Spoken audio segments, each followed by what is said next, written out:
What is up, YouTube? Okay, Breaker Mighty here with a, I don't know, what do you call this video? Music industry breakdown, a music industry revolution analysis? I don't know. I don't know what to call this video. But we're going to talk Lil NAS X today. Yes, the Lil NAS X, the person with less than an hour worth of music. Like, dude, this dude's making waves with less than an hour's worth of music. What the heck is up with that? Anyway, let's do a deep dive. We're going to talk all the talking points of the music video and the recent single "Call Me by Your Name." We're going to talk all that, but like, let's give that some context, please. Let's give that some context. Old Town Road. Dude, Lil Nas X, like, break this down. Like, we're in a similar generation spectrum, I guess you can call it.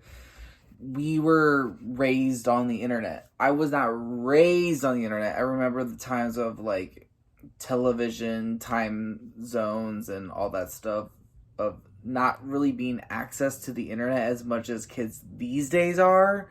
But I remember internet being more useful when I was using it. Yes. Social media was like in its very beginning stages of popping off on fire like we know it today. When I was in high school, it was firing up when I was in high school, and I remember that. And we're in similar standpoints because memes, that is the theme of today's video, memes. So if you don't like meme culture, you really don't know, and come on now, get with it. Like, literally look at the internet. If you're not looking at the internet, then you're just blah. If you don't know memes, then fuck off. I don't know what else to say, because this is the theme of this video. So memes and Lil Nas X and music industry, Lil Nas X, memes. It's like a triangle of so many topics. Okay, so how do we know Lil Nas X? We know him through Old Town Road, obviously. Facts matter here. Come to the Breaker Mighty. Facts matter.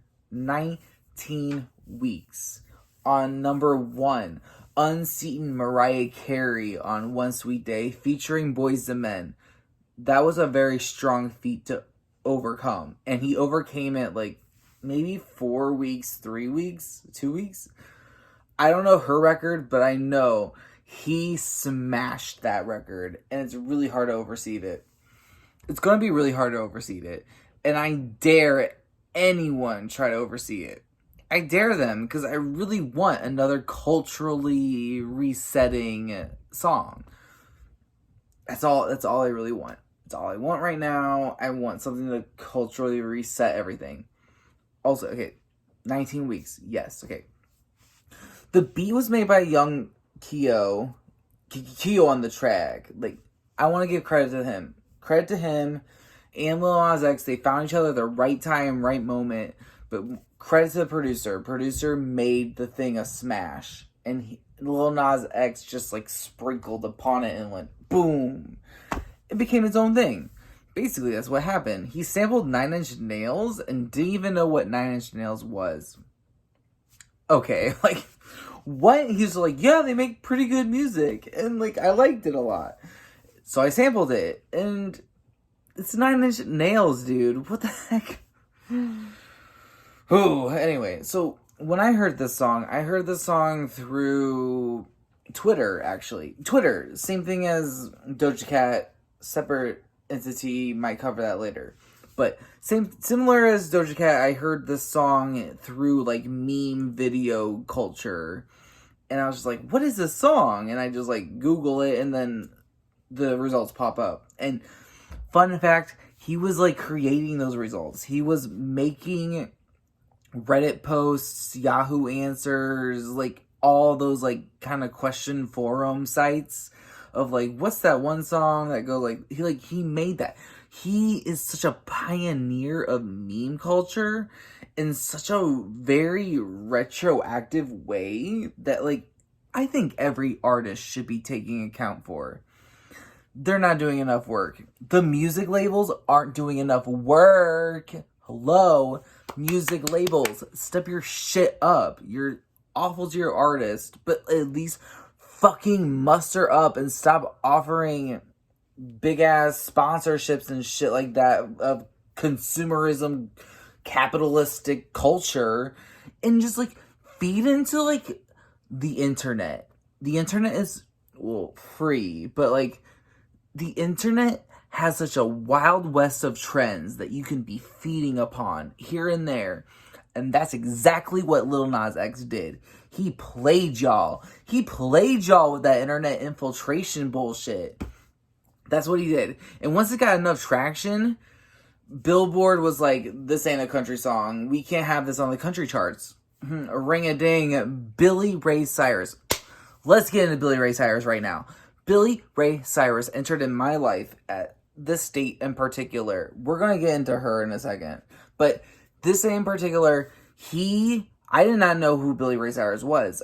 I was born in 1994. His hit song was in 1993.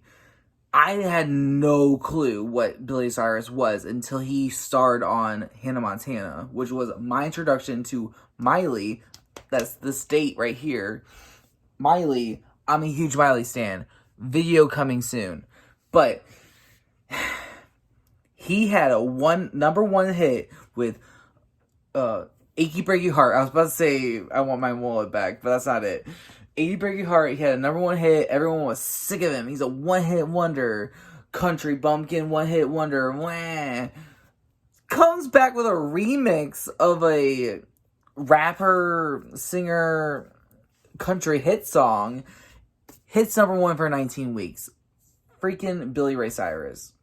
Tish, respect to Tish. Tish gave him that song. Tish was like, hey, the record label called and they want you to listen to the song. Shout out to Tish. I love Mama Tish. Mama Tish is a smart woman. Let's respect her to Mama Tish. Mama Tish is like the country version of Kris Jenner, but not as psychopathy annoying. Yeah, like I love Mama Tish. I would love to meet Mama Tish. Actually, I'd love to meet any Cyrus family member, but Mama Tish she's up there. Like, I love Mama Tish, yes. And I just like, so many words about that. Family, involvement. Okay, moving on. Lil Nas X. Awards for Old Town Road. Let me just break this down. Here's the few highlights of the Old Town Road Awards and like moments happening. I'm going to start with awards, then I'm going to go into moments. So they had the AMA of favorite rap song, and then they had the Apple Song of the Year. They had the Grammys Video Song of the Year and Pop Duo Song of the Year. And then they had the Billboard Awards, the whole beef origin, basically, the whole beef origin of this particular song. You had, they had so many. They won every nomination. So that's all I wrote in my notes. They had every nomination except for the Voters' Choice nomination. I don't know what that one was, but look it up. Google, Wikipedia, do it yourself.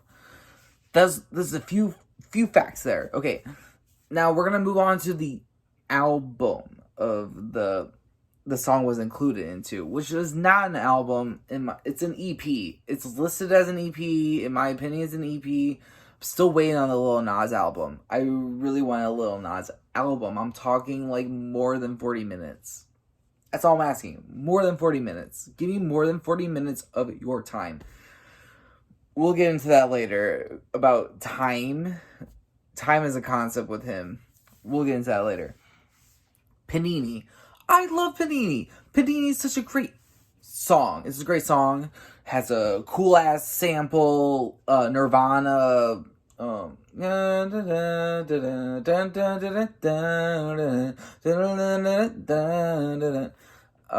can't think of that song right now. Is it In Bloom? Fact checking me on that later. But I can't play that song right now for reference because I don't do copyright here. This is a copyright-free channel. It's copyright-free channel. Don't copyright me because I pay for everything. Don't do it. Anyway, so they sample a Nirvana song in Panini, and it references Chowder, which was on Cartoon Network. Cartoon Network. Lil Nas X was watching Cartoon Network when I was watching Cartoon Network. What the heck? Chowder was a great-ass cartoon. Don't get me started on Chowder or anything Cartoon Network related. I will lose my mind. Anyway, love Panini. The remix was good. I really like the baby. That's a whole nother tangent, but I liked the baby on that song too. And I just loved it a lot. I loved Panini a lot. It was great. And then Rodeo was good. I liked Cardi B in it. But when he came with the Nas remix, Lil Nas meets Nas, which what he got his name from, dude, mind flip. Changed. All changed. Okay, so his EP is a fire-ass song, Cultural Reset. His EP is fire. I love his EP. His EP has, like, a mixture of, like, hip-hop, rap, and, like, country with Rodeo and Old Time Road. And a little bit of Panini, I guess, and other songs. So it's like a country rock meets hip-hop, basically. And it's all pop. It's all pop. Because all his songs are less than 3 minutes. They're less than 3 minutes. Some of them are less than 2 minutes. And he does that. And he does it because most of the song is all chorus. So it's easy to TikTok. It's easy to put on your Instagram. It's easy to put on the radio because it's a quick fix filler song. It's so smart. Our attention spans are shortening. That concerns me. But it fits with the culture. Meme culture, music culture, everything. He's trolling us. He was trolling us in the beginning of Old Town Road. He's continuing to troll us during his album and thereon. Now, let's get into Holiday. Slight side tangent to Holiday. Very short. I'm sure the record label is like, hey, can you put out a Christmas song? He's like, yeah, I'll put out a Christmas song. This song's called Holiday. It's not called Christmas. It's Holiday. And he doesn't really talk about the holiday. He talks about giving gifts and stuff and all that nature of a holiday. Not referencing any specific kind. But he comes out with a banger of a holiday song. I can't get that song out of my head to this day. A holiday song, it's stained on my brain from Christmas. I don't know if that's like that for everyone else, because I do follow Lil Nas X on Instagram and TikTok and whatsoever, and so on and so forth, so it reposts to my timeline, because, you know, social media attracts everything and responds to it. Let's not get into that. Anyway, so I don't know if that's just me I'm hearing it a lot and that's just part of my world, or that's just like a whole over scheme of things. But Old Town Road and all the other stuff I said before is a part of the culture reset. It's a part of the culture reset. You can't deny it. 19 weeks. Don't get me on that. Enough on Holiday and past. Now on to part 2 of my Lil Nas X breakdown. So, Call Me By Your Name. Montero. Montero is his name. We've known him as Lil Nas X this whole time. Like, yeah, you can Google his name and then, oh, it's come out as Montero, I think it's Hill. Montero Hill.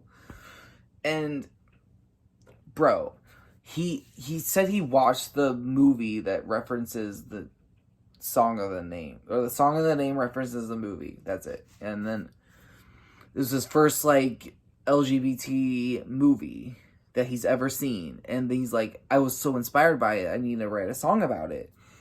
And he flubs the story. I watched his Genius breakdown. I feel like he's flubbing the story a little bit because he's said different meanings in other interviews, and I think he's doing that to protect the other person that the song's really about. Like, the song's really about. Like, okay. Let's talk about what the song's about versus what the video and the shoes and the controversy and the memes versus each other. Okay. So you got the lyrics. Go to YouTube. You're on YouTube right now. Go to YouTube, type in Lil NAS X, Montero, Genius, because they'll pull up his interview of him breaking down the lyrics. Basically, I just took some cliff notes. So it's basically a love story and a commentary on Hollywood culture, which I am theorizing. Like, everyone wants to blame the Illuminati. Let's theorize this for a second. This kid grew up on the internet, like me. I've watched all those Illuminati videos, and they're very scary. They're very scary, because I was a huge Kanye West fan, Beyonce fan, Lady Gaga fan, Miley Cyrus fan. I'm a huge fan of all those. Well, not all of those. Not all of those. Let's not get started. But anyway, I was a huge fan of most of those types of artists. That people are making videos about the Illuminati's behind this and the puppetry of the AMA's performance or the Grammy performance or their music videos or just their lyric breakdown. Like, okay, I grew up on that. He grew up on that. I know he grew up on that because I grew up on the internet and I saw those stuff, and he grew up on the internet and he saw that stuff. What is your next biggest single from your sophomore effort of your EP, biggest single ever, his holiday song, which no one really counts because it's a holiday song, so, like, you're not counting that in his, like, proper discography. What else do you do? Like, he's basically... I call Old Town Road a sellout. Sure, like, if we're going to talk about authenticity and all that stuff... Yeah, Old Town Road's a big sellout song. It sold out. Very wide-reaching. We already talked about that. Let's not get into that. Sold out. It's a pop. He wants to pop again. What's he gonna do? Gonna pick up a controversial thing or whatever. You've seen it with, like, the female artists, like, they break out big, and then the next, like, big sophomore effort is them in a bikini or something like that. It makes sense. You want people to talk about you. So what are you gonna do? You're gonna join Illuminati. That's what you're gonna do. Or join the Illuminati. Like, come on. He's playing you, people. He's playing you. If you think he's joining the Illuminati, he played y'all. He played y'all for real. No way. We grew up on the same Illuminati breakdowns of music videos and pop icons and stuff. Like, Kanye West announced he's part of the Illuminati. We've watched the same videos, me and Lil NAS X, and everyone in our generation. We watch those videos. We know that Lil NAS is just playing y'all. He's playing y'all. He wants another number one. I'm going to give him that one if I have any say in this. I'm going to play that thing on loop. I'm going to play that thing as much as I can just to give people that edge and angst. Because, you know what? This country... Yeah, it's racist, no breaking news there, but we're a Christian whitewashed nation, okay? Most of the issues around this song in particular are the Christian Bible thumpers that fearmonger into children saying, if you do X, Y, and Z and this, that, and the other, long list of shit. And yeah, there's some stuff on that list that's like, yeah, you shouldn't do that. Like, you shouldn't be a pedophile. Like, you shouldn't, I don't know, rape people? Yeah, you shouldn't rape people. No, don't rape people. Don't rape people. And don't steal, like, there's so much stuff in there you should not do. But, like, being gay, Y'all fear-mongered those children into not being gay. You got some really tortured, closeted people in your ministry, what do you call it, parish? Like, in your community, you got some real tortured souls, and how do you feel about that? How do you feel about that? And you got this black man over here prancing around being like, ha ha ha, I'm gonna take your story and I'm gonna make it fun. I'm gonna make it a good ass time. No, don't get me started on that. Don't get me started on that. He made a great ass time and you're jealous. You're jealous that your old ass, cracker ass, white ass motherfuckers are just bored out of your minds, not having any sex because you just want to make babies, because that's what the Bible told you. You can't have sex unless you have babies. Let's not rip the Bible too much. Like, let's just move on a little bit. Okay. That's pretty much all I had. Wow, that's all I had. I read all my notes. This is not new. I just read a note. This is not new. This is not new. This is not new. And me and Lil NAS X know that. This is not new. The whole Illuminati stuff. He's played y'all. He's played y'all. He's making money off it. Got a lawsuit, but hey, he's making some money off it. Hopefully we'll get a number one. I said we'll. Hopefully he'll get a number one and we'll all be okay with that. Because that's how it should be. It's not about the devil. It's not about the devil. It's not about the devil. Although, I do feel like I have a seance going on.